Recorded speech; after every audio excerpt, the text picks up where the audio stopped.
Esu gimęs augęs Klaipėdoje, užaugau dideliu vyru, iki 33 metų netgi įsistebėjau Klaipėdoje. Jis užaugo taip mūsų šeimoje 5, jis vyriausias. Tai kaip vyriausias, tai buvo mūsų ledlaužis, ant kurio ką mes bandėm auklėjimą mokintis, kaip vaikus auklėt. Buvo šaunus, tikrai.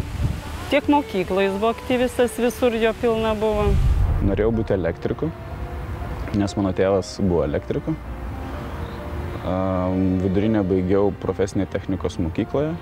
Elektrikų dirbau labai neilgai, nes ten, kur dirbau, man pasakė, kad man elektrikų ne vieta, perkėlė į automatikus. Tai, žodžiu, esu pasikaustęs, dramos režisierius, elektrikas, radiofizikas, baigęs tarptautinių santykių ir diplomatijos mokslų magistratūrą. Mes esam pažįstami jau 21 metai. Juozas yra ufonautas, jis nuo pat vaikystės skyrėsi nuo kitų žmonių ir iš karto pamačius jį einant gatve būdavo galima pasakyti, va šitas kažkoks kitoks. Tai jis tą išsaugojo, yra unikalus ir į nieką nepanašus, galbūt dėl to ne visi jį supranta, bet to jis ir žavus. Lietuvai Juozas tapo žinomas 1996-aisiais, kai pradėjo dainuoti tuo metu vienoje populiariausių grupių Bavarija.